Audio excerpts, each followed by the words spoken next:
Bitcoin is not just number go up technology. It is also a lifeline to human rights defenders that live under the most brutal dictators on the planet.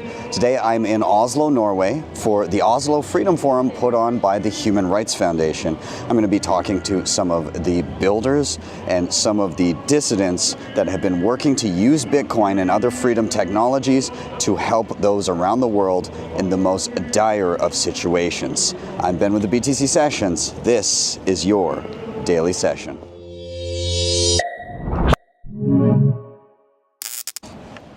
All right, man. Before we dive into your experience so far here, Oslo Freedom Forum, day 3, let people know who are unfamiliar. Who are you? What do you do? The what do you do part is everybody has that question. So I'm Pablo, better known as Pablo F7Z, only on Nostr. And I'm a software developer. I've been writing open source software pretty much my whole life. And yeah, very bullish on Nostr. Awesome. And we're here in Oslo. We're interacting as Bitcoiners and Nostriches alongside human rights defenders. What has your experience here been like? What have you seen? What have you enjoyed? Well, I mean, this is my second time at the forum. It's always a very heart-wrenching experience. I find it as a good moment to think about what I'm going to work on the next year. And yeah, it's just so inspiring, the amount of stories that you hear, just how people that are going through insane stuff, and then you meet them at the dinner and they're like just humans, and you know, they are dancing, and like a week ago they were getting tortured and like literally we just heard a talk. And you see them just having as good a time as they can and just being normal people. So to me that experience is always very, very interesting. Finding just how powerful people are. It's absolutely insane. Now, we've kind of seen this evolution of topics that have been happening with the HRF. So, you know, longtime supporters of Bitcoin and integrating that into, you know, ways of collecting donations and moving money around the globe in a censorship-resistant way. Last year, we saw kind of the introduction of some Nostr-related content into the HRF, and this year we're also seeing AI as another freedom technology. Can you articulate a little bit about how some of these things, in your opinion, play into the idea of freedom technology? We understand the Bitcoin side of things, but let's go further into maybe Nostr and maybe into AI. How do you see these as assisting with freedom tech? I mean, to me, Nostr is an absolute necessity. It's freedom of data and freedom of movement and freedom of identity is an absolute necessity. If you can move money around freely, it's great. But if you can't do commerce in a free way, then what are you going to do with that money? I think it's a fundamental pillar is having the identity and the data issues solved. I am fairly confident that Nostr already solves that, just not at scale. We obviously haven't reached the amount of people that we will reach, but it is a problem that is technically solved, and now we just need to do the education side. So, you know, no pressure. And I think the AI side. I've been going through a large transformation on how I see AI, and I think it's an accelerant of almost everything. So it's a forcing function. It can be used for good. 2 years ago, I thought that it could only be used for at-scale censorship, at-scale prosecution, at-scale identification of decent voices and prosecution. now I can see that it can also be used in an economical way to fight against all these things. Yeah. And I'm absolutely convinced that it's going to be a widely net positive thing for freedom. Yeah. And I think it's going to bring a lot of power to the individual, which is I'm very excited about that. Yeah. Now, I was having a chat with you the other day while we were in the gym, and you were talking to me about some of the things that AI has enabled in terms of just being able to code up applications and everything like this. And I had never really considered as much regarding that. But first, I guess the first thing I want to tee you up in that regard is, what is vibe coding? So vibe coding is the idea that you write a piece of software and you write it using only AI, basically. So you just say, I want it to do this and I want it to do that and blah, blah, blah, blah. And it just writes all the code for you. And then you use the app, and that's vibe coding. There are like different degrees of what you consider vibe coding. Some people are like super strict, and vibe coding, you must never touch a single line of code. Which I'm kind of there. Yeah. But yeah, that's what vibe coding is. And so, how do you see this? I mean, I feel like you can kind of naturally just draw where this is going. But like, what does this do to development on Bitcoin when it comes to Bitcoin itself, tangential technologies built atop it, layers, down to individual applications that people use day to day in Bitcoin? What does this do to that and to Nostr? To me, I'm extremely excited about that, because I've been keeping tabs on what the AI people, like the conversation that the AI people are having, the type of problems that they are facing, and the solutions they're coming up with, which are like very naive solutions, because they don't understand. For example, one of the things that they try to solve is identity, and identity is an incredibly complex problem to solve.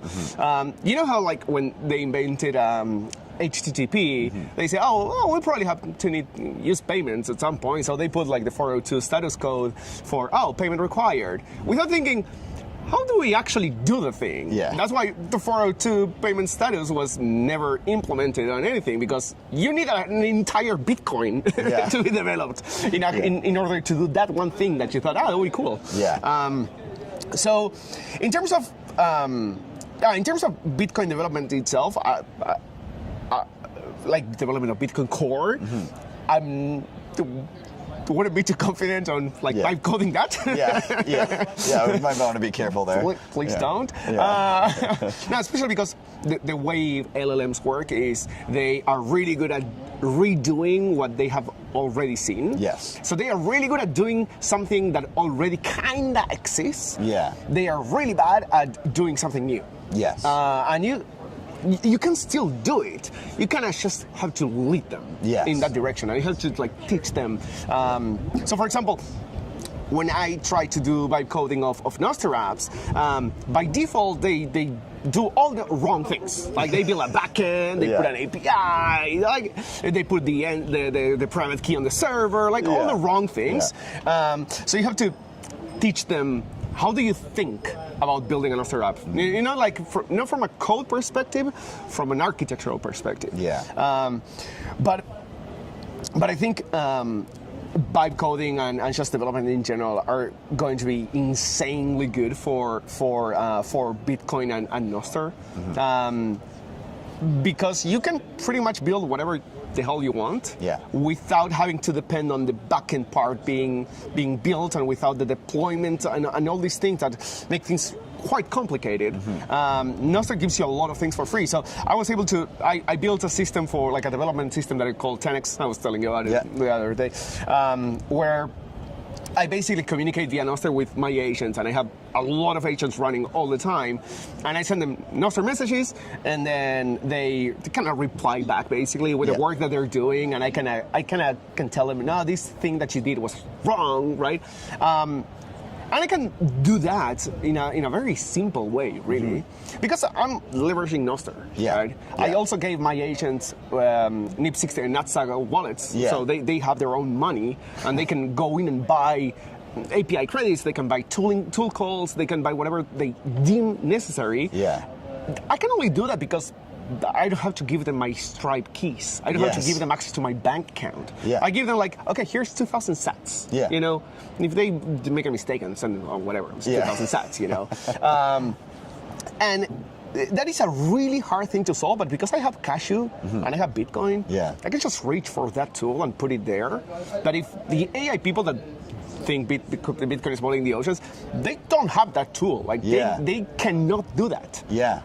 So yeah, I That's think true. there is a lot that Bitcoin and Nostr can bring to AI. That's awesome. And the thing that we got chatting about a little bit, and I was also chatting with a couple other people that were here, some other prolific Bitcoiners, but the idea of myself having zero skills when it comes to coding anything, I'm very excited now to get home and try vibe coding my own mobile Bitcoin wallet, because I've dealt with so many of them and I know exactly what I want it to do, but up until now there was no way for me to get that other than to tell other people to please do it for me. Absolutely, and that's why I'm super excited about the future that is coming. It's kind of already here, it's just not evenly distributed, but the amount of creativity that can be unlocked because the tooling is there, and you don't have to concern, even for a developer, that you can do the thing,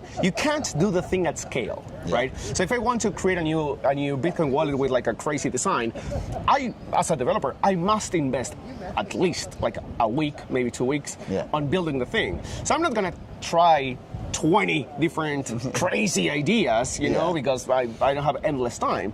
But with this is something I already do. I try, say for example, I want to build some concept, and I build a thing in 10 different ways at the same time, and it takes me like 10 minutes. That's awesome. I love that. I love that. Well, I mean, this makes me super bullish on again, freedom tech and the idea that people can do this stuff in as self-sovereign a way as possible. So before we kind of cap it off, what in the near term do you think is both the most worrying and the most exciting things that you see on the horizon for these technologies? In terms of most worrying thing, I think people, it's very easy to get traction not realizing the decisions that you've made, and for systems to kind of like solidify around the use case. It would be considerably an easy path for a lot of, for example, agentic communication to just be captured by Google. It could kind of happen by default. And that would be kind of OpenAI was trying to do that actually. They resisted a lot of what it's called MCP tooling, which is like giving tools to the AI to do things. They wanted the tooling to happen within the cluster of OpenAI. You know, it's like, oh yeah, you can do whatever you want in my walled garden, bitch. Exactly. So that's one of the things that concerns me, because the AI people are like very Ethereum-like, very move fast, break things kind of people. They're not thinking thoroughly around the ideas and the reasons and the moral of the decisions that they're making. So it would be very easy to get in a situation where down the line you realize, oh wait, I'm like, everything I built is like fully owned by Google or fully owned by OpenAI or whoever. Or I just built Skynet. I just built 100%. And in terms of optimism, I mean, like the whole technological advancement, I think is going to bring so much creativity. So one of the things that I talked in my talk is how everything has been trending towards the same use cases, the flattening of the UIs, like everything looks the same, everything acts the same, like the like button is always in the same place. Yeah. And it's so fucking boring. Yeah. It is, I don't know, there is like, but these UIs and these interfaces and these ways of interacting with product must work for billions of people. Yeah. Right? But I am completely certain that we are entering a world where you can build an app for yourself. You don't care about distributing, or you don't care that it crashes 20% of the time. Yeah. Like, who cares? Like, you restart it because it's only you using it, you know? Yeah. And you can explore, and we can all explore, very different ways to interact with technology. Yeah. That's exciting. Well, dude, thank you so much for chatting with me. Great to see you at the Oslo Freedom Forum, and keep building and keep vibe coding. Thank you, brother. Cheers, keep man. educating. Oslo Freedom Forum, catching up on tons of talks, hosting workshops, doing all kinds of crazy stuff. Before we get into it, for those unfamiliar, who are you? What do you do? I'm Justin Moon. I'm been a Bitcoin developer for the last 5 or 6 years, an educator, did a lot of meetups, co-founded a company called Fedi, and contributed to many open source projects over the years.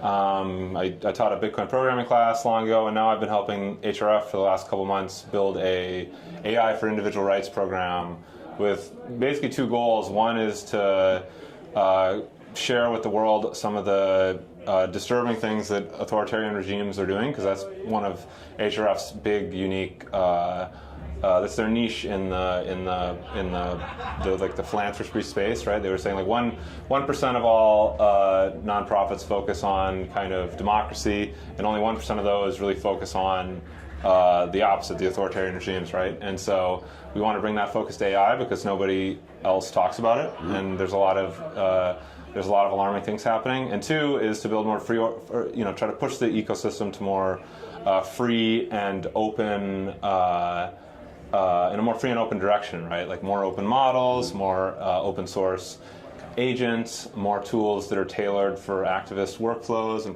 productivity, stuff like that. So it's a brand new thing. This is basically some of the workshops we did and the talks we're giving tomorrow were the first things we ever did. So we're still kind of figuring out exactly what we'll do, but we'd love to hear from anybody who's interested in this topic. That's amazing. Okay, so have you gotten to peek around at some of the stuff that's going on here? Have you been relegated Alex Gladstein has me chained to the workshop room. That's fair. That's freedom fighter Alex Gladstein has me. Yeah, but you're interacting with the people that are here, and they're coming to you, and they're saying they're curious. And so, like, what are some of those interactions? Yeah, I mean, there's people from all over the world. So, like, I have the Oslo Freedom Forum is probably one of the most diverse groups of people I've ever seen. Just looking out this thing, I can probably see people from two, 3 different continents, right? You got people who are IT directors, software developers, to young, old, tech savvy, not tech savvy. And so we had to build kind of a way of introducing AI in a way that would be interesting to many of these people. So we kind of focused on just more, we did like an hour of just the basics, like how to write a prompt, stuff like that.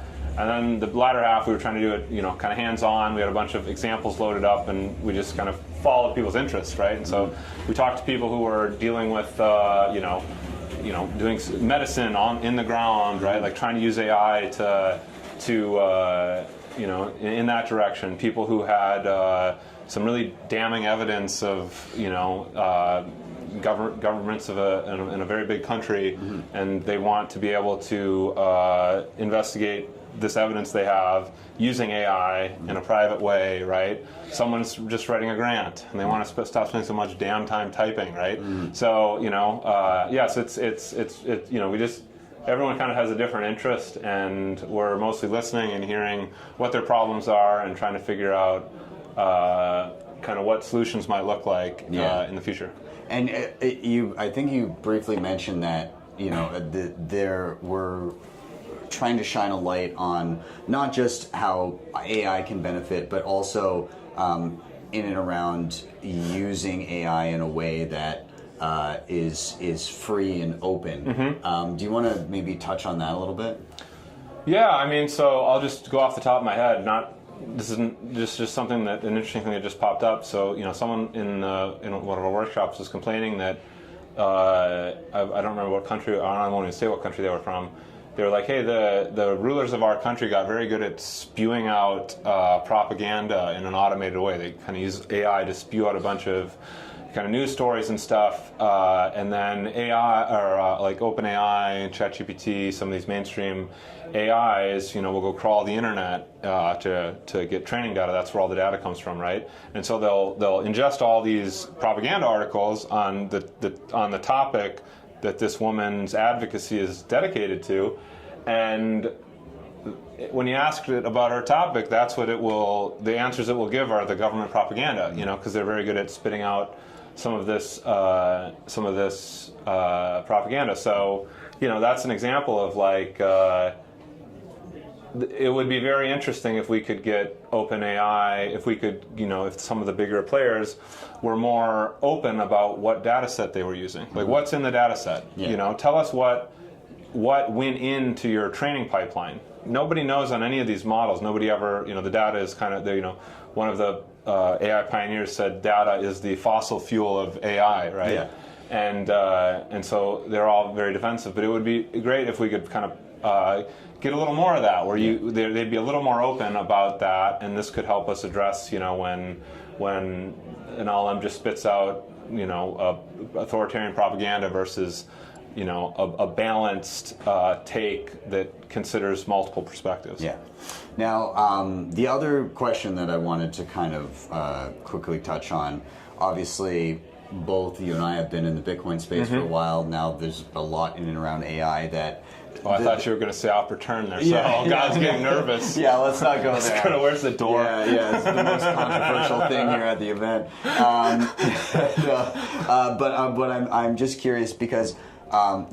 we now see kind of the messaging in and around this is just enabling freedom technologies, and so I've since being involved in the HRF, I've seen this first. My first foray was Bitcoin, and now I'm starting to see Nostr, and now I'm starting to see AI. Yeah. How do those things intersect? Do they? In what you've seen so far, like, do you see an overlay of Bitcoin and AI? Yeah. Like, how are those things interacting? It depends who you ask. If you ask a dreamer, they'll tell you they're perfectly overlapping, and that AI, Bitcoin's going to be the currency of AI. I'm more of a realist. Like, I don't necessarily see I see a lot of potential overlap, right? Like, but I don't really see clear connections that I buy. Like, I totally buy.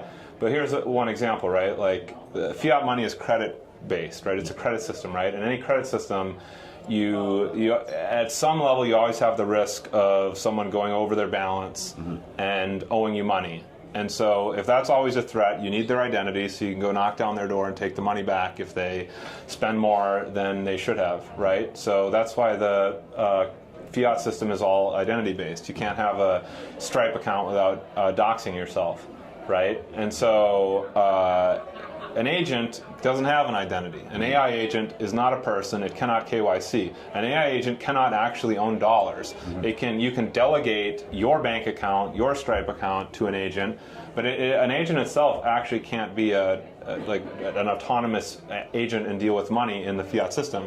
In Bitcoin it can, because it's all based on math, right? Yeah. So like, that's one thing where, like, if you kind of put your sci-fi hat on, you can kind of imagine a world where, like, I think there is maybe a little bit more of an alignment between Bitcoin and AI agents. Like, Bitcoin's a little bit more of it's a more natural currency because it's not identity based, and it's you don't have to KYC. But at the same time, I think probably all the AI agents for the next couple of years will use some Stripe SDK that's coming out in the next week, whatever, right? So I think it's emerging, and I think, I was just talking to a guy who was very concerned about the ability another person who was concerned about the ability for his adversaries to put out fake information that will overwhelm them. And he's like, we can't, one thing they do is process a certain type of data that is important. And you might be able to fake this data. And if you could reliably fake this data, you could disrupt this organization's operations. And so, he's like, well, how can we, validate that this data is legitimate or not? And it's like, well, Nostr is kind of built for this, right? The ability to sign a message and sort of say, like, from my point of view, this is legitimate, right? You can imagine a world where that sort of web of trust that Nostr creates would be useful in helping this guy's organization combat misinformation, or not misinformation, but like fake documents that he is trying to process to save lives. Yeah. But on the other side, it's going to take a while for that particular part of the world to all be Nostrized. So I'm more of a realist, and I can see stuff in the future, but it's in the near term, it's still kind of a work in progress. You've got work to do. Absolutely. Awesome.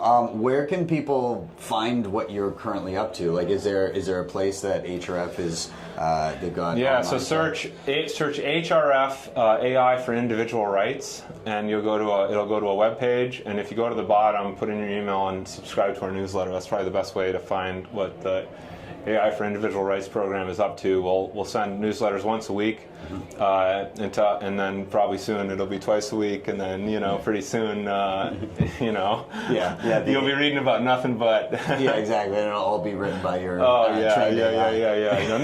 Well, it's all believe me, it'll all be artisanally hand typed. We're very authentic people. We're not gonna we wouldn't do it for this, right? That's one of the things about AI. You don't want to let anyone know you used it. Yeah, exactly. Yeah. Oh no, I spent hours on this email.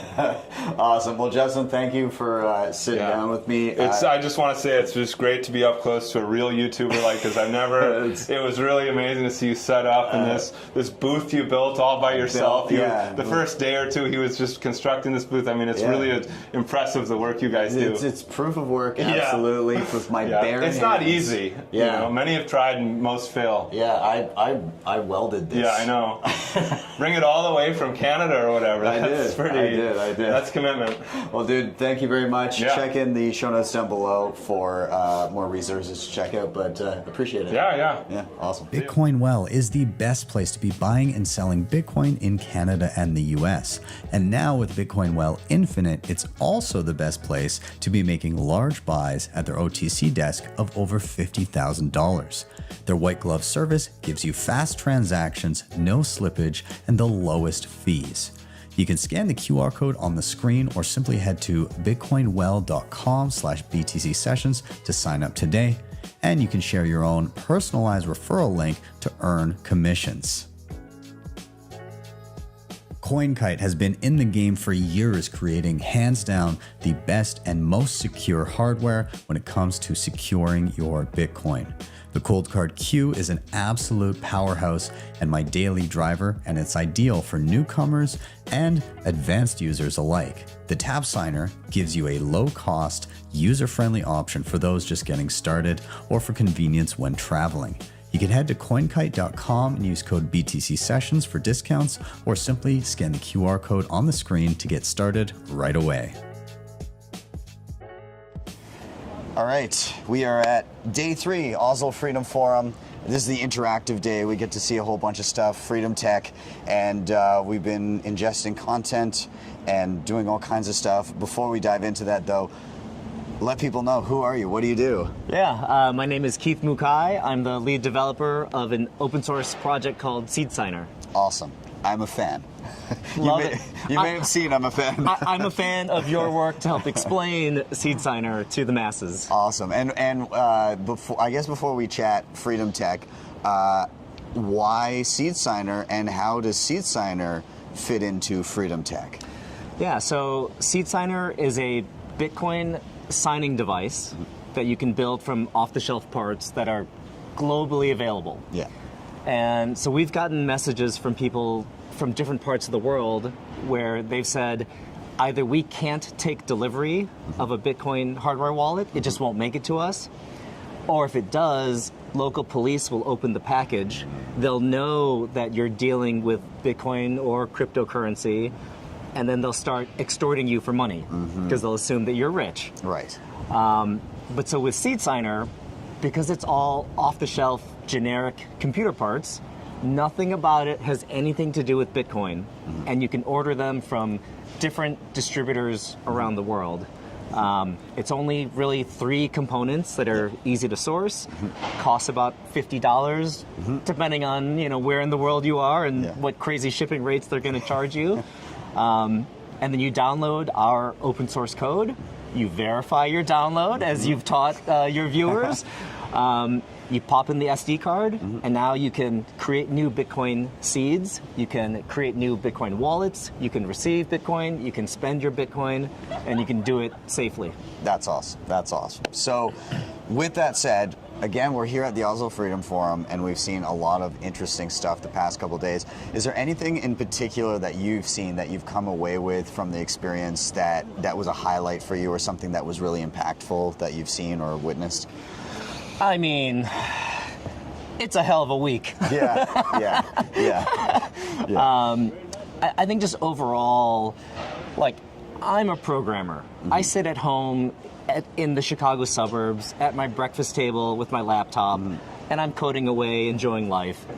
And I'm not exposed to people out in the real world facing these incredible real struggles and oppression, imprisonment, everything else.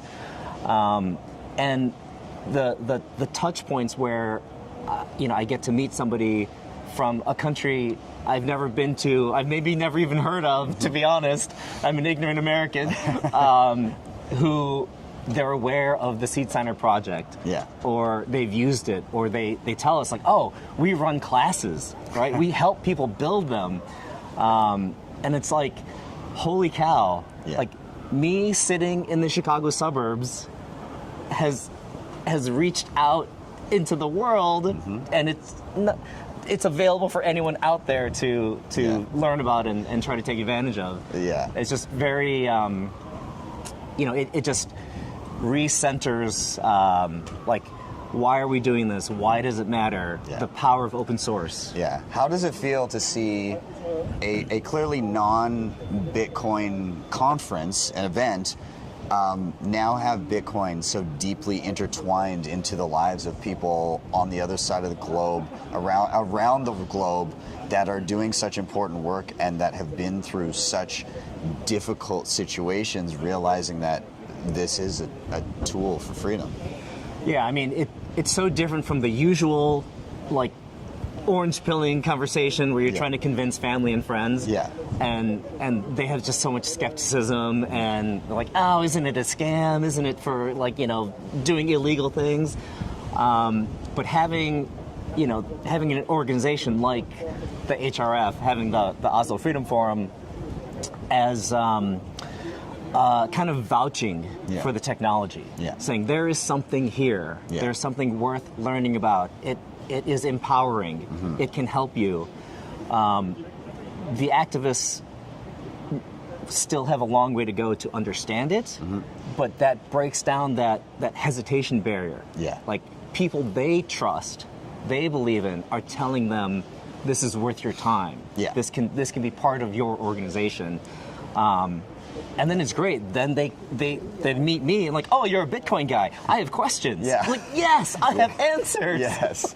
That is the best part. I think the change that I've witnessed the most over the past number of years is a healthy dose of skepticism that has grown into a genuine curiosity and a willingness to learn. And that's bullish as hell. So I'm super glad that to see you again at more HRF related events. They're always incredible, and thank you for sharing your insight and experiences with me here. So Keith, thank you for all your work. Thanks, Matt. Okay. So we are here at the Oslo Freedom Forum. Can you introduce yourself, who you are, what you do? Yeah. Hi, I'm Dulce Villarreal. I'm born and raised in Mexico, and I'm a product manager in tech, and I'm also the CEO of Libreria de Satoshi, an educational hub to learn about Bitcoin, Lightning, or become a Bitcoin core developer, whatever you want. Awesome. And so this event happens every year, brings together human rights defenders from around the globe. It's one of my favorite things to go to, and what I'm curious is, how has it been for you this year, and what have been some of the most impactful things that you've seen here, the things that you're most excited about this year? Yeah, first of all, it's also one of my favorite, or maybe my favorite conference. Without this conference, I wouldn't be where I am in Bitcoin education. I think listening to activists, it makes you feel like you have to do something with your life, and education in Bitcoin is very important. Yeah, this event was really good because we can see people from Cuba. It was super interesting what is happening in Cuba and Tanzania, and just to see how important it is to keep building censorship resistant and tools for freedom. It's amazing. Really, really like it. The music was really good too. Yeah, absolutely. Now you use Bitcoin in your day-to-day. What have been some of the problems that have been solved by it, and what are some of the things that are still yet to be solved? Like what are the roadblocks as well? Yeah, I think the most important is Bitcoin is a super money, you know, like it's easy to send, lightning fast, and sometimes we have a team with people in every country in Latin America, and then sometimes we have to send money between us, and just sending money lightning fast is amazing. It's cheaper than remittances, and it costs almost zero, right? I think this is the first one. And the second one, like some people in Argentina with inflation, like people have the second largest or huge inflation in the world after Mozambique. Then for Argentinians, it really helped them, or Venezuela, to keep some of the payments and savings in Bitcoin, and it's because it's just good money. Do you know what the inflation was at with Argentina? No idea. I stopped counting. Yeah. Well, yeah. I guess when you need wheelbarrows full of money, you know, like it's so exorbitant that you just have to spend your money immediately, effectively, right? Yeah, exactly. It doesn't allow you to plan. Yeah. And what we learned in this conference, also one of my highlights was the Dr. Siegel about mental health. Yes. And I was thinking, we in the Global South, we burn out a lot because we cannot plan with our money not being stable in the inflation and everything. Sometimes things are broken, and like we are always trying to catching up with whatever is happening in our economy. I think that's what I think a lot of Argentinians are using Bitcoin nowadays. Yeah. Are there any big takeaways from this year so far? Any stories that you've watched on stage? Anything that's really stuck with you this year? Yes, I don't remember the name, but the speaker was talking about the Uyghurs in China. It was my favorite talk. It really made me think about, even if we are apart across in the globe, maybe we can do something for people. Also, listen to her story, like she was there and what happened to her cousin, and she moved to Switzerland, I think. Yes. And she's now doing so much. It's like it's so beautiful to see somebody taking the decisions and making so much impact. And it's a good reminder that our work can have a huge impact in the world. Like their stories are so inspirational. Yeah, it's amazing what people can do in the face of some of the worst conditions. I can't even fathom some of the stuff that people have been through here. Again, like with the Uyghur situation in China, the stories are just harrowing. We had multiple North Korean defectors speaking this morning, and it's astounding to see that people come out on the other side and they're resilient. And it's really cool to see people also recognizing Bitcoin as a tool in the tool belt to help fund operations, to get money to families, to escape inflation, to escape being debanked, all of these different things. Totally. Yeah. Like, yesterday we listened Agatha, and the reminder of the tools we are building with Bitcoin are so powerful for human rights activists, and actually is going to make the difference. I think that's a good reminder for Bitcoiners. It's a good reason to come here and to just remember about how important is our work. The second thing is like the human rights activists, they suffer so much. When you met them in person, they are the happiest people, optimistic, with so much energy, and it's like, oh wow, they are heroes. They suffer so much, but they still always have the best to offer to us. That I think if you never come here, you should come to the HRF conference. In the Oslo Freedom Forum is my favorite conference. Awesome. And where can people find you and your work? Oh, yeah, thank you for asking. Our name and our website is libreriadesatoshi.com or b4os.dev. And what we do is a program for senior developers, and we are spreading the Bitcoin love and the Bitcoin knowledge, similar to you. Well, thank you so much. I appreciate the conversation. Go check her out. We've got links in the show notes down below. All right, so we're here, day 3, Oslo Freedom Forum. This is the interactive day. And we've been watching a whole bunch of different kind of freedom tech stuff today and been on panels and all of this. Before we get into it, for people that aren't familiar, who are you? What do you do? I'm Anna Chihoyich. I am originally from Russia. I'm an activist. I live and work in exile. I manage finances at the Anti-Corruption Foundation, the organization that was established by Alexei Navalny, the leader of Russian opposition, and now I work at the Human Rights Foundation, where I educate activists and non-profits how to use Bitcoin in their work. Awesome, awesome. And we've been hosting together, which you've masterminded, a series of webinars where we educate people in and around Bitcoin, and we got to do some workshops just the past couple days as well. What have you taken away from being able to kind of see the Bitcoin-related programming over the past few years and how it's progressed? How did you feel this year has been? Yeah, I think this year is very different from the first year, which was like 4 years ago. Mm-hmm. And it was my first Oslo Freedom Forum as well. And when I came there and I saw a bunch of Bitcoiners, the people that I didn't even have a clue what they were doing, and I think no one had understanding who those people were and what they were doing. So it felt, activists felt like they had nothing to do with this crowd.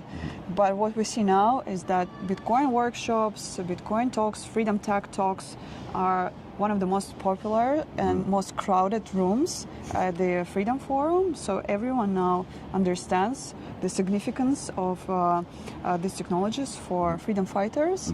So there is a significant shift, and it's amazing that HRF is doing this work. And HRF is the only one and unique one doing this work because no one is doing this. Yeah. And you've got, again, for people that are watching and maybe don't know a bit about your story, there's a very specific reason why you came to Bitcoin, and it centered around kind of what was happening to you guys financially with your foundation. Yeah, absolutely. We, at the Russian organization, at the Anti-Corruption Foundation, we started using Bitcoin long ago in 2016 because when operating in Russia, when you're fighting against the regime, of course, the government tries to stop you in every possible way, and using the banking system is one of the ways, one of the tools they use to shut down your opposition movement. They block your bank accounts all the time. They punish donors because the banking system is fully transparent in the country, so they have all the information about all of your financial incoming and outgoing transactions. So most of the opposition movements, activists in Russia, not only in Russia, use Bitcoin in their work in order to avoid government surveillance over their financial transactions. So this is why I have this experience, because I manage finances at the Anti-Corruption Foundation, and I had to experience it firsthand.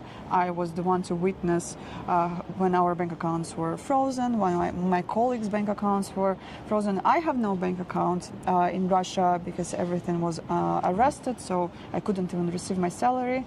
So I know very well how Bitcoin could be a really powerful tool for activists. And there, you always usually if you get the chance to put it up on screen, you show this hilarious screenshot of the bank account. What is it? Yeah, absolutely. I have a screenshot that I took in 2019 when I was supposed to send salaries to our employees, and I opened the bank account on my laptop, and there was an enormous negative amount. The balance was minus 999, and the number was so big I didn't even know what the number was. And this is how they arrested our bank account. They just put a negative balance, so we couldn't use the money, and everything that we had on that account, of course, we lost it. And it's just done on the basis of a fabricated criminal case, and the bank is forced to shut down our bank accounts, and we cannot operate. Yeah. Now, there was an interesting thing I found that happened at the workshops that we did this year, and that comes in and around the fact that early days, like a few years ago, when we would do and we'd see the workshops in and around Bitcoin, the Bitcoiners would just gravitate there. And it would, you'd maybe get like the odd person here and there that would be brand new. This year, I said, oh, who here has used Bitcoin before? And how many hands went up? Yeah, absolutely. Before the Oslo Freedom Forum, mostly Bitcoiners were joining these workshops because, people see the name, the word Bitcoin on the room, and they're like, oh, I like Bitcoin, so I must join probably. But we really put some effort into explaining to people here at the Oslo Freedom Forum that it's actually designed for activists. It's actually designed specifically for those who had no prior experience in this technology, and we want to teach you. So this year I was intentionally bringing those who don't know anything about it, and I was telling Bitcoiners, like, hey guys, this is the basics, and probably you already know these basics, so we want to see more activists this time. And it was amazing that no one raised their hand when we asked them about their prior experience, and we managed to actually teach them, and everyone in the end of the workshop, everyone had Bitcoin in their wallets, and everyone left the room with the real life experience. Yeah, and this is also a mechanism for us to be funneling people into the quarterly webinars that we do. The last one that we did, how many people showed up to that? We had 130 people on the first day of the webinar, and we had a 3-day webinar. So on the final day, 118 people stayed till the very end. So almost everyone stayed till the end of the webinar, which is amazing. It means that it was really interesting, it was really easy to understand, and everyone enjoyed the content that we provided. So I'm really proud of the last webinar that we had. Yeah. And where can people find info about the webinar if they want to point more activists towards us so they can learn? Yeah, all the info about the webinar you can find on the webpage hrf.org/unstoppable. And you can find information about our offline education, about our upcoming webinar, and you can simply enroll using the link on the webpage, and it's completely free. You don't have to pay for participation, and you can bring your friends, you can bring anyone who can benefit from this educational program. Perfect. Awesome. Well, Anna, thank you so much, and looking forward to hosting our next webinar together soon and far into the future. Thank you for inviting me. Thank you. Securing your Bitcoin doesn't have to be complicated or invasive. With NUNCHUK's HONEYBADGER plan, you get state-of-the-art multisig with built-in inheritance planning and no KYC required. NUNCHUK is trusted by users to secure billions of dollars in Bitcoin. The HONEYBADGER plan offers 204 assisted multisig, guiding you step-by-step on mobile or desktop. It works seamlessly with hardware wallets like TapSigner, ColdCard, Jade, and plenty of others, so you're always in control. Plus, with non-KYC inheritance planning, you can ensure your Bitcoin goes to your loved ones. No private info needed. Take control of your Bitcoin today. Click the link in the show notes or scan the QR code on the screen to check out the HONEYBADGER plan.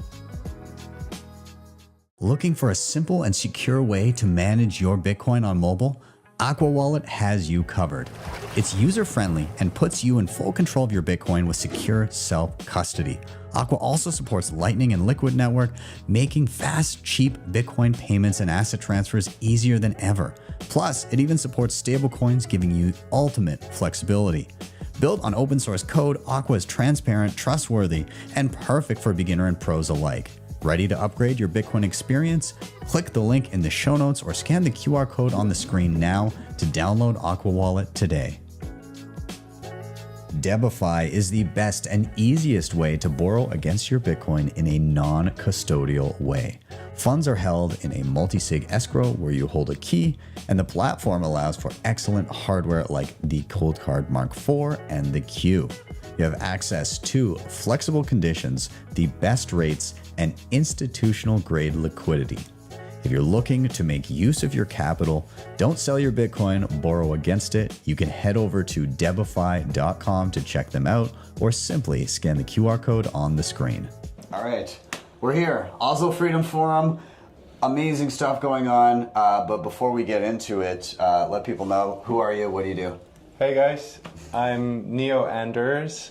I'm the founder of Saturdays for Satoshi, and I try to build the global social Bitcoin movement built on the Bitcoin principles of decentralization and permissionlessness. Awesome. And we're going to get into the specifics of what you do in a moment. But first, let's chat Oslo Freedom Forum. We're here.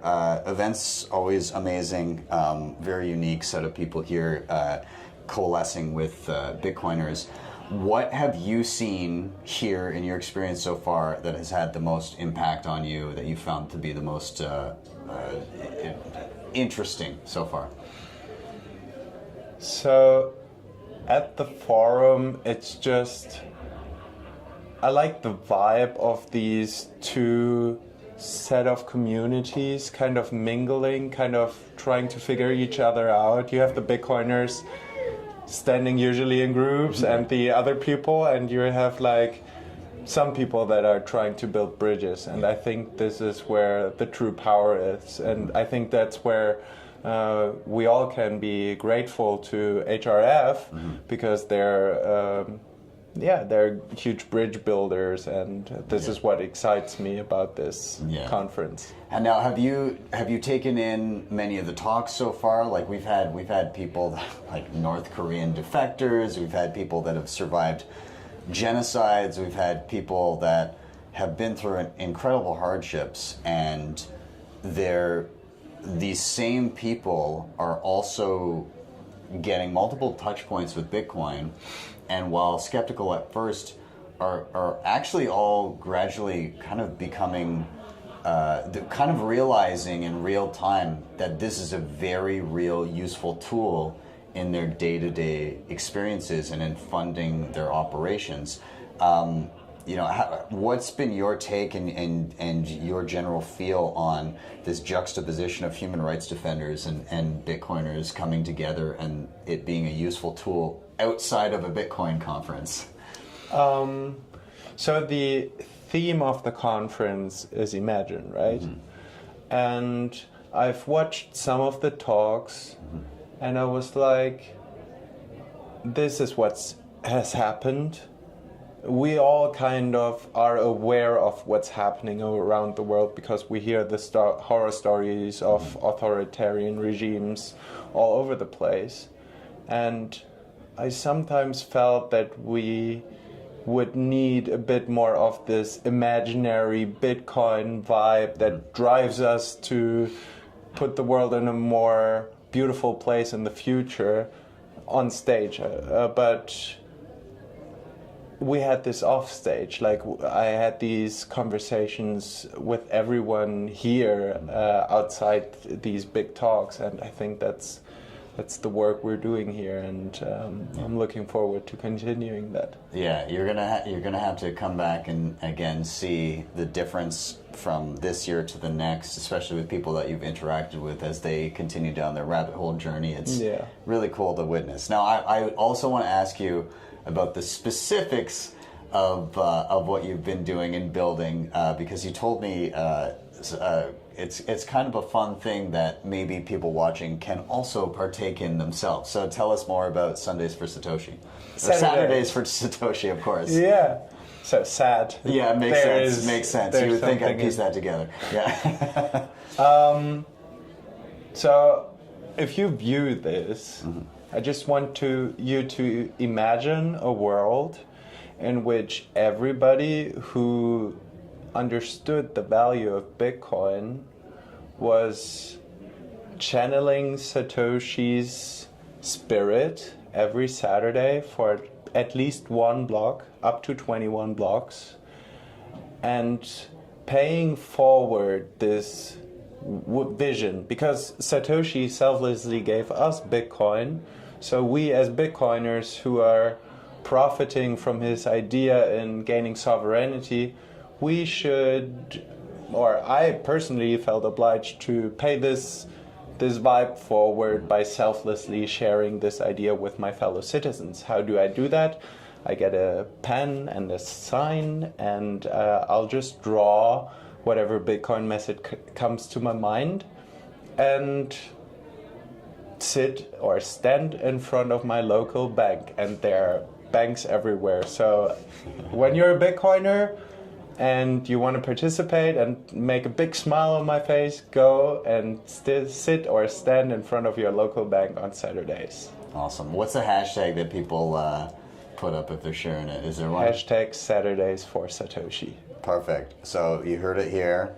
Go stand in front of your local bank with a Bitcoin sign with whatever message you decide, and make sure you snap a picture and share it, and hashtag Saturdays for Satoshi. Where can people find what you're up to? I'm Nostr only, so follow the Wise Rabbit, and you'll find me in the deep down in the rabbit hole of decentralized social media. Awesome. Well, Neo, pleasure. Thank you so much for chatting. Thank you, Ben. All right. So we're here, Oslo Freedom Forum, and we've been witnessing a lot of insane talks. There's been workshops. There's been all kinds of stuff. First off, for anybody unfamiliar, let people know who you are, what you do. I'm General Kenobi. Well, my pseudonym is General Kenobi. I also have a real name. And what I do is mostly nowadays work on Stratum V2 with demand pool. So I used to do Bitcoin mining for a big publicly traded company, one of like CleanSpark, Riot, and Marathon. But now I work for demand pool in Stratum V2. Awesome. And so now you're here at the Oslo Freedom Forum, and we're listening to human rights defenders talk about their experiences. And it's not a Bitcoin conference, but Bitcoin is very much here and beginning to weave itself through these types of people. So tell me, some of the most impactful things that you've kind of seen and experienced here so far. Well, it's funny because it's not my first Oslo Freedom Forum, and actually on the first day I was able to see what I would say the greatest story so far that I've lived in Bitcoin come full circle or come to fruition. Because last year, on the last day, in the last hour, I don't know if you were here, right, last year? Mm-hmm. There we were in this like 3-4 story building. It was all a party, big party, and I was getting a drink at the bar, and then this guy shows up on my left side, and he also having a drink. And of course, you're a Bitcoiner, you have had a bit of drinking, you've been speaking about Bitcoin all the time with all your friends, and you also want to tell this guy like, hey, what do you do? Oh, you don't do Bitcoin. Oh, okay, well, let me tell you a bit about Bitcoin. And we started talking, and I just bam, 40 minutes, just Bitcoin at the bar, just nonstop, like classic Bitcoiner stuff, right? Yeah. My family doesn't allow that anymore. Yeah, makes sense. This guy, he somehow just took it, so to speak, right? He just and actually he was engaging and asking questions, and at the end of that, he was like, okay, I need your contact, and he asked for my contact. And 80% of people that do that, they never talk to you again. And it's like, oh yeah, we got to go, okay, good, but never talk to you again. But this guy, 2 weeks later, once the conference was over, all of that, and he was at home and like chill, reached out, hey Kenobi, so I'm this far, I need some resources. Bam, I send him a few articles, a few videos. A month later, he comes back, all right, I saw everything. Can you give me the next steps? And I asked him a few questions, did a small interview, so to speak, of where are you going? What are your blind spots? I sent him different topics, centered more on that area of what he was looking at.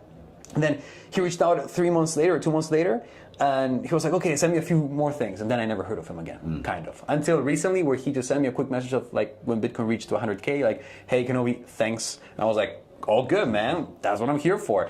And then this year here, I found him.